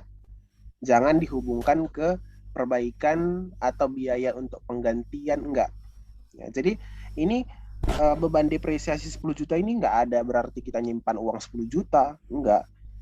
Ini hanya mencatat bahwa nilai truk itu sudah berkurang 10 juta. Oke, sampai sini ada yang mau kamu tanyakan? Masih. Berarti Oke. yang depresiasi tadi itu karena faktor apa Kak bisa dibilang nilainya nyusut? Karena faktor apa dia bisa menyusut? Karena dia nggak bisa dipakai, karena nilai atau masa manfaatnya berkurang. Ya, misalkan gini, truk ini tadi kita bilang dia bisa memberikan kita manfaat atau bisa membantu kita menghasilkan keuntungan selama berapa tahun? 10 tahun. 10 tahun. Pada tanggal 31 bulan 12 2020, apakah dia masa manfaatnya 10 tahun? Berapa tahun lagi dia di tanggal ini bisa memberikan manfaat? 9 tahun lagi. 9 tahun lagi. Nah, atas pengurangan itu kita kurangin juga lah nilai manfaatnya gitu.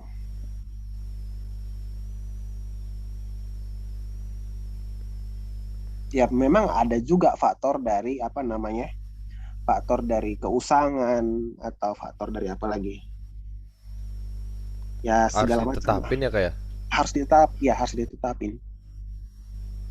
Jadi ini 10 tahun ini adalah ketetapan, tergantung perusahaannya, tergantung dia merasa itu berapa tahun bisa dipakai gitu.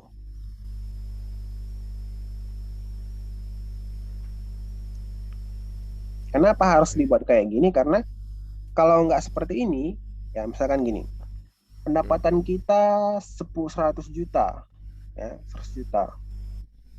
Terus kita menggunakan truk ini kan,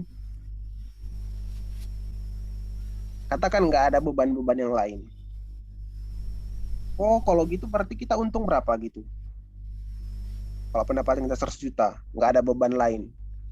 100 juta. 100 juta. Padahal truk kita masih bisa nggak dipakai terus menerus sampai Nggak bisa. selamanya? Nggak bisa. Truk kita masa manfaatnya udah berkurang, ya.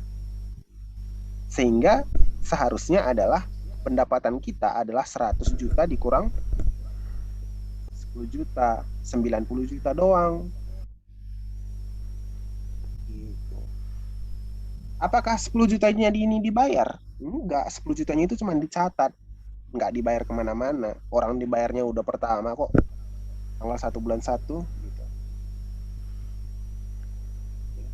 Jadi ingat kembali kemarin kita kan belajar akuntansi, basisnya apa? Basis tunai Basis atau basis apa? Ayo ingat lagi. yang nyata jujur apa sih? Suatu transaksi Patokannya itu kamu catat pada saat dia dibayar tunai atau gimana? dibayar tunai Bukan lah, langsung. kan dibayar yang akrual. Ingat lagi, kemarin kan udah dibilang akrual. Akrual itu sesuai dengan kondisi, tidak berhubungan dengan uang. Iya. Ya, uangnya boleh diterima kapanpun atau bahkan nggak diterima di sini, tapi udah diakuin. Gitu. Oke, lanjut dulu. Nah, ini yang kamu tanya kemarin. Bagan akun standar dan kode akun. Bagan akun standar itu isinya adalah akun-akun dan kode akun. Ya. Apakah bagan akun standar semua perusahaan sama? Enggak. Karena misalkan mungkin nggak ada beban perbaikan helikopter di perusahaan Indomaret.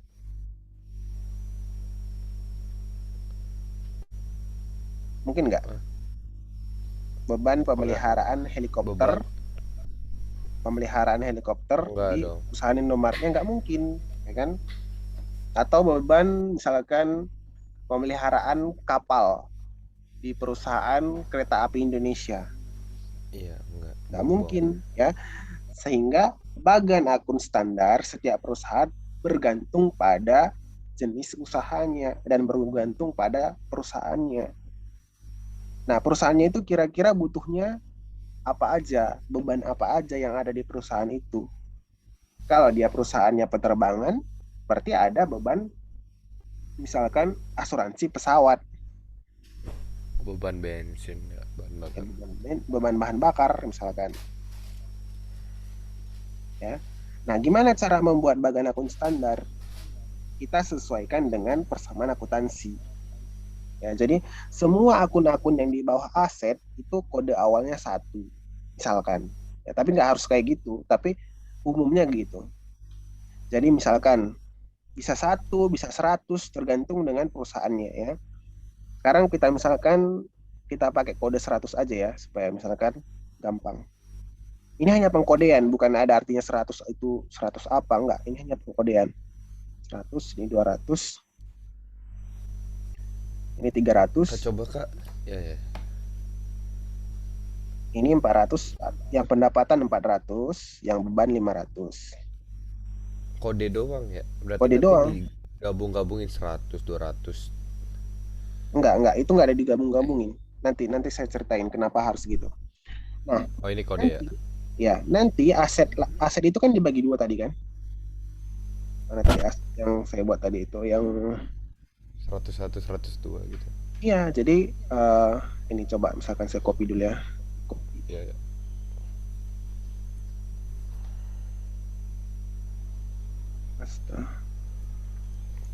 Nah, aset lancar dan aset tidak lancar kan, aset itu kan 100 tadi kan. Aset 100. lancar misalkan kita buat kodenya 1000 apa? Terus A. 110 Oh, ya, 110 ya. Aset tidak lancar itu 120. terus 10. Nah, kas itu dibuat jadi 111. Ya, mulai lagi di 111. Piutang Gambarannya gini ya. ya jadi kayak pohon 112 dan seterusnya. Bisa nggak kamu buat ini 1000? Bisa aja, nggak masalah. Mau kamu buat ini 1000 kayak, mau kamu buat 10.000 kayak, nggak masalah. Cuman biasanya yang aset itu semua dimulai dari satu. Kewajiban itu dimulai dari dua, kualitas tiga, pendapatan empat. Nah, saya lupa beban itu 5 apa 6 ya. Karena ada perusahaan yang membuat harga pokok penjualan itu 5, beban itu 6. Coba aja lihat di kodifikasi yang dikasih gurumu ya. Cuman cara membuatnya gitu aja. Jadi aset tetap berarti berapa? Satu, dua, satu. Aset jangka panjang, apa investasi jangka panjang, satu, dua, dua. Tak berwujud, satu, dua, tiga. Kalau ada lagi klasifikasinya selanjutnya, berarti harus dilebarin ininya. Nggak bisa dibuat misalkan 120, harus 1200. Ya, coba kita gunakan soal yang dibuat gurumu kemarin kan.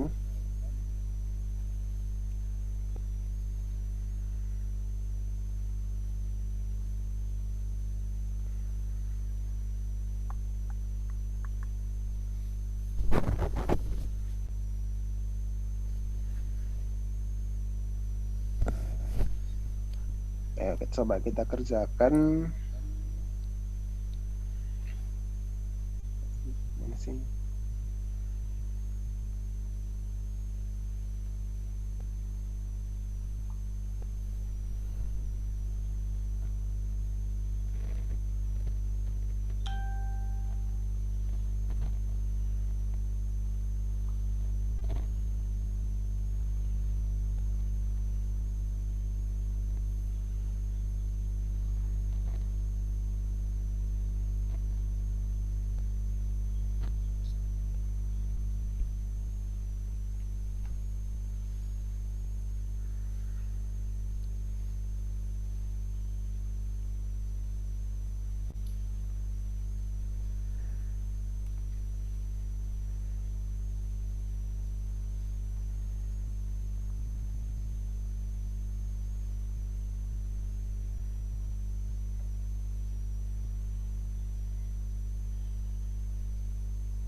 Oke, coba kita lihat ya.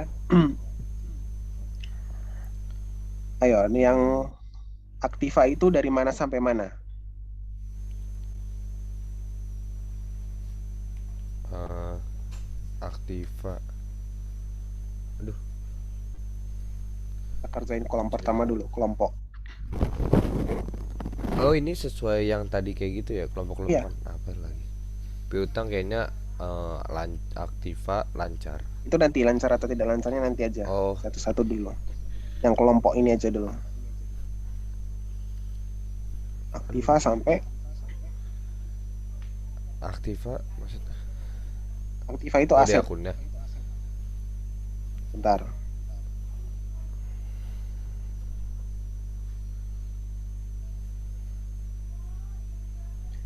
Kolom yang pertama itu cuman isinya tiga ini, antara aset, kewajiban, atau ekuitas.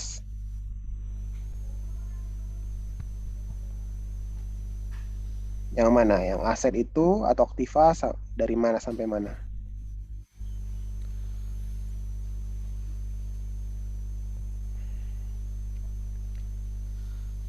Jenisnya ini. Iya, Piutang usaha itu aset kas. piutang usaha aktiva, wesel tagih. Ekuitas. Hmm, Tadi kan udah dibuat di sini. Apa itu? Berarti sebenarnya aset semua kas. Iya, aset. Ya, makanya ini semua kan ada kas, setara kas. Iya. Jadi kamu klasifikasikannya itu pakai ini, yang semua yang ada di sini. Jadi perhatikan, ini kan aset Iya. kan? Iya, iya. Nah, ini nanti kamu tulis dulu juga dulu tuh. Jadi sampai misalkan investasi saham itu semua aktiva. Nanti dibagi aktiva mana yang aktiva lancar, mana yang tidak lancar. Gitu. Coba dari sini semua aset itu dari mana sampai mana? Aset Kas. itu dari kas sampai perlengkap wesel tagi doang ya. Perlengkapan emang nggak aset. Oh, aset ya. Coba harus saya copy kayak ini. Kamu lihatnya dari sini, dari bagan yang udah dibuat tadi.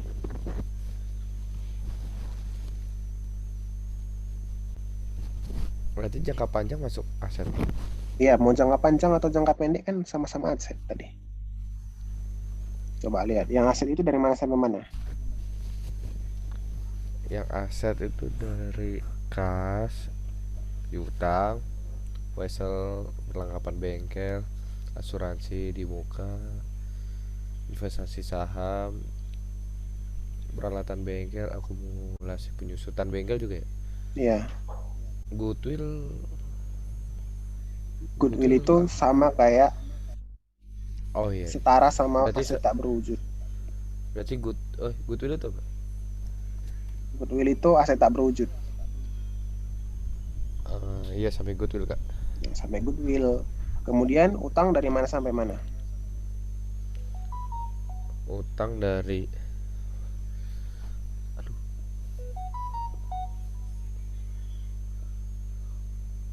kewajiban ya, kewajiban dari utang usaha sampai utang hipotek, Iya, ekuitas modal privat sampai pendapatan bunga. semua sampai ke bawah itu ekuitas itu. Beban itu kan bagian dari ekuitas juga. Ya. Kerugian juga bagian dari ekuitas. Ya, jadi dari modal Joko sampai ke bawah itu ekuitas semua. Nah, kemudian kamu bagi yang mana yang lancar, yang mana tidak lancar. Ya, utang mana yang lancar, mana yang nggak lancar. Ekuitas mana yang ekuitas beneran, mana yang pendapatan, mana yang beban. Ya. Nah, nanti baru dari situ kamu bisa membuat nomor. Ya, semua yang aset itu berawal dari satu. Kalau dia lancar, berarti satu satu. Kalau dia tidak lancar, satu dua. Baru yang terakhir itu kan tinggal membuat urutan aja 1 2 3 4 5, 1 2 3 4 5 kan kayak gitu. Ya.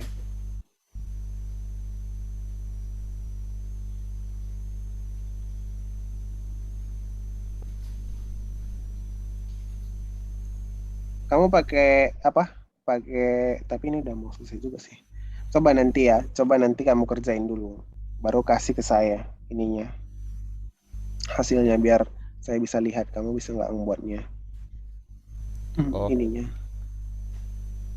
tapi Sama masih juga. yang kode akun. Yang kode akun itu Kode ya. samain aja. Ini kan saya udah buat ini tadi. Kode-kodenya. Kalau aset dimulai dari 1, kewajiban 2. Ini kamu teruskan ya. Coba saya buat misalkan. Tadi aset itu kan sampai goodwill kan? Nanti 3 gitu. Kalau yang oke, ini sampai 2 doang ya ekuitas ya. Iya, bentar. Bentar Nggak ada yang saya 3. terangin dulu. Tadi utang dimulai dari utang usaha kan? Berarti utang usaha di kode akunnya itu 2.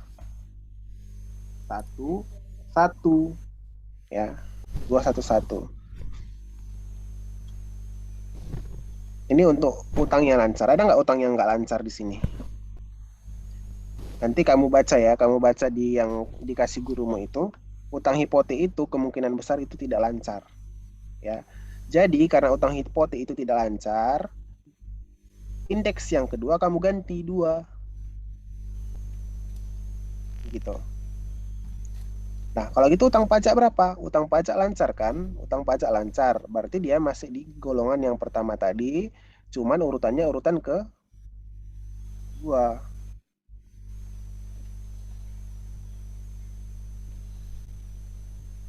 Paham nggak kira-kira? Atau masih belum? Yang nggak apa mak. Ya, caranya Kedua. gitu. Kok bisa tiba-tiba kan 211 212 tapi kan Mm. masih utang juga. Oh, 221. Itu utang hipotek, utang tidak lancar. Eh, Karena dia udah berbeda golongan, makanya utang hipotek itu langsung saya mulai 2. Bukan lagi 1. Karena 1 itu untuk akun yang lancar. Ya, gitu. ya. Nanti misalkan eh Nggak berarti ini cuma ada 3 nomor depan doang. Soalnya kan aset kewajiban ekuitas.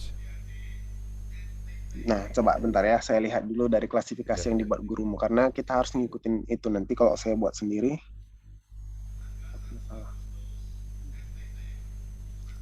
Di sini kayaknya persamaan dasar akuntansi.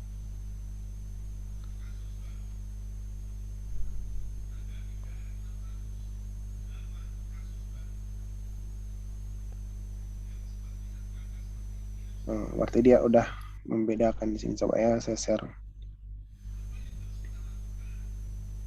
Nih, dikasih yang di kode yang dikasih gurumu, dia langsung membedakan ekuitas itu antara pendapatan dan beban ya. Ekuitas sama pendapatan sama beban langsung dibagi.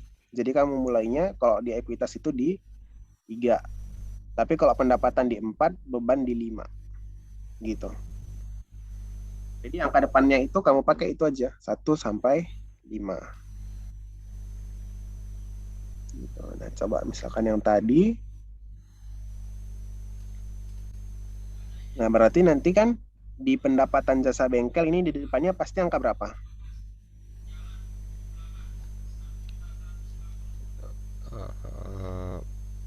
3. 3 itu ekuitas tadi kan? 3 Ini itu ekuitas. beban.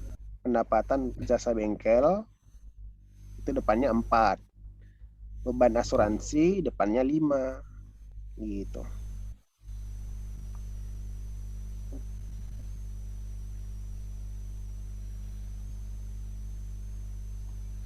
Susah sih sebenarnya.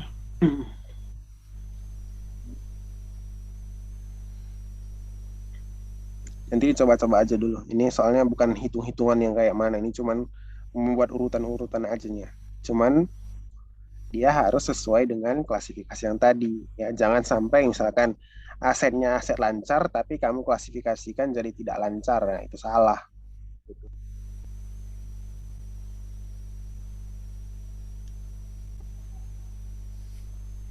Oke, kan kamu tadi bilang coba diulang lagi sedikit terkait dengan persamaan akuntansi kan, karena ada soal yang kayak gitu kan ya di. Ya.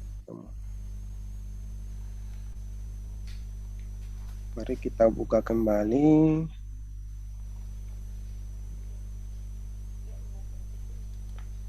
Di accounting.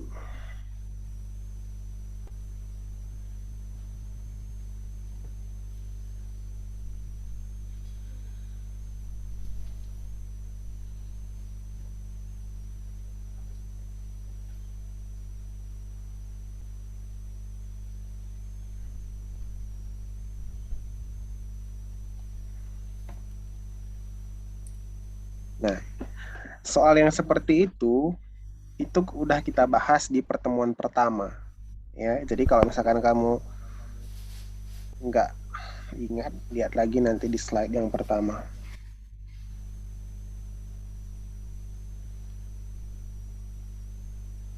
Nah, oke. Jadi nanti setiap ada transaksi, kamu baca dulu transaksinya kan. Habis kamu baca, tanyakan yang berpengaruh di mana. Ya, coba misalkan yang keempat, perusahaan membayar gaji sopir dan kernet tunai sebesar 3 juta. Nah, apa yang bertambah atau berkurang di sebelah kiri? Kalau membayar tunai, Yang bertambah itu kas. Yang kasnya berkurang kas. gimana? Kasnya berkurang, berarti asetnya berkurang. Bebannya beban. Bebannya Bertambah ya. bertambah. Ya.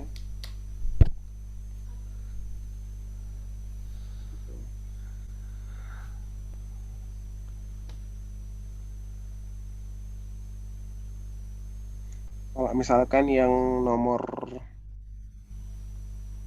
2,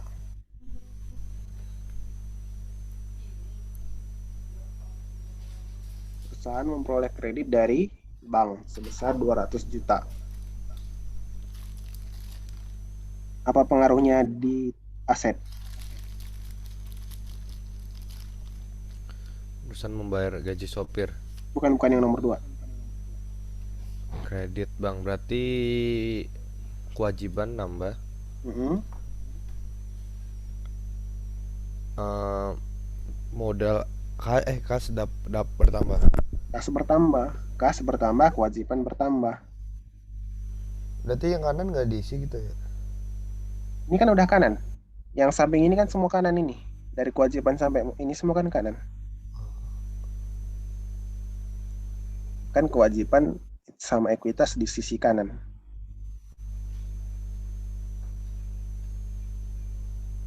Ya.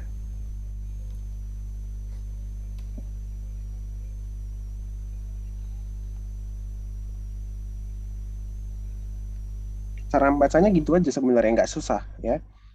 Jadi ketika membaca suatu transaksi, perhatikan apa efeknya ke aset. Ada nggak efeknya? Kalau ada apa? Asetnya bertambah atau berkurang? Oke, bertambah. Di dalam akuntansi nggak boleh cuma satu sisi. Ya, harus ada sisi kanan yang berubah. Kecuali kalau misalkan perubahannya hanya di sekitar aset doang, ya, satu tambah satu kurang. Contohnya misalkan eh, yang nomor 3. Nomor 3 ini cuma satu sisi, tapi saling menolkan. Coba ya, perusahaan membeli truk dengan harga sekian-sekian tunai. Apa yang berpengaruh? Eh, eh, Aset bertambah. Aset yang mana?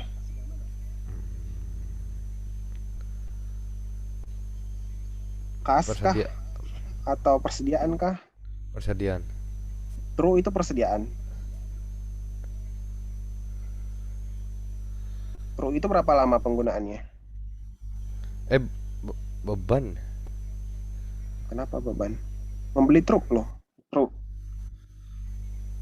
Truk itu penggunaannya berapa lama? 1 tahun? 10 tahun. Lebih dari 1 tahun kan? Kalau Ya, lebih dari 1 tahun itu apa? Aset apa? aset Aset lancar atau tak lancar? talan terlancar. Tak lancar. Tak lancar yang berupa aset tetap kan? Ya, Berarti kasnya gimana? kasnya berkurang. Berkurang, yang bertambah Aset tidak lancar. aset tak lancar atau aset tetap, ya. Jadi dia cuma mengefek di satu sisi, tapi mengefek di satu sisi jumlahnya nol, ya. Satu tambah 115, satu dikurang 115, jadi nggak ada efeknya, saling menolkan, ya. Kalau satu sisi dia harus kayak gini, saling menolkan. Tapi kalau dua sisi dia harus tandanya sama, ya. Tadi yang nomor 2 menerima kas dari bank, pinjaman dari bank, ini kasnya nambah 200, kewajibannya nambah 200.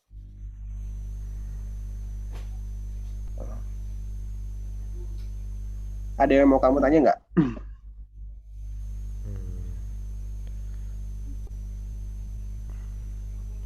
Belum sih kak, nanti kalau nanya soal baru bingung soalnya nggak ngelihat catatan. Kemarin kamu punya soal nggak sih? Kayaknya punya deh. Di mana aku lihat kemarin ya. Ya.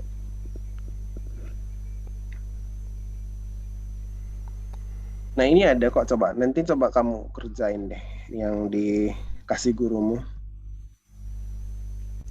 Ini kan yang dikasih gurumu itu ada transaksi nih. Berikut ini transaksi selama bulan Agustus.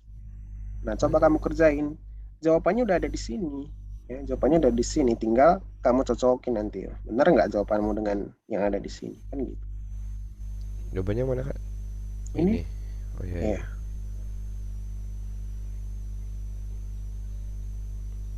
Ini udah termasuk lengkap yang diberikan gurumu. Ini.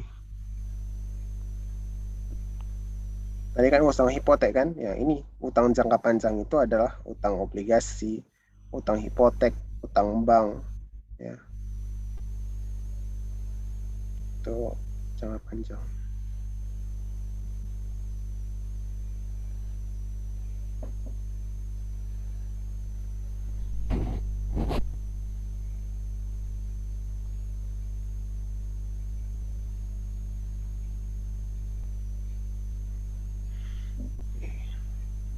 Apalagi ya yang mau dijelasin?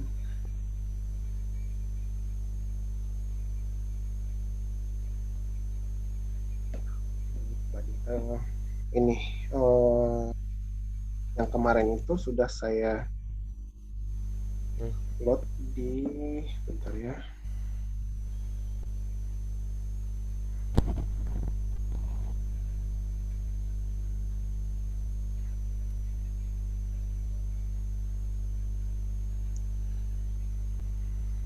Ya, ini saya kirim ke kamu linknya di sini. Nah, di sini udah saya buat yang kemarin itu apa, link-link udah saya masukin di sini. Kemudian yang kemarin itu yang potensi akademik di sini. Yang matematika kita baru sekali, ini ada di sini. Nanti kalau kamu klik di sini, ada yang ini kita kemarin, video kita kemarin. Kemudian di sini juga ada ekonomi. Ekonomi kita 3 kali sebenarnya, cuman yang ketiga saya lupa ngerekord, cuman slide-nya aja. Sama ini yang keempat, ya. Nanti berarti ada satu lagi di sini, keempat, kira-kira. Jadi kamu bisa lebih leluasa untuk lihat ini secara kronologis, pelajaran-pelajaran kita nggak bertebaran di mana-mana, ya. Ini yang Oke. latihan soal sama jawaban yang Devantri juga saya buat linknya di sini. Itu aja kira-kira untuk hari ini kayaknya kita ya. Sampai sini dulu. Iya. Hmm. Nanti kalau ada yang mau kamu tanya di WA aja. Oke. Oke, Ya. makasih. Nanti ini saya selesaikan dulu rekamannya baru saya upload ya. Ya, Kak. Makasih, Kak. Thank you.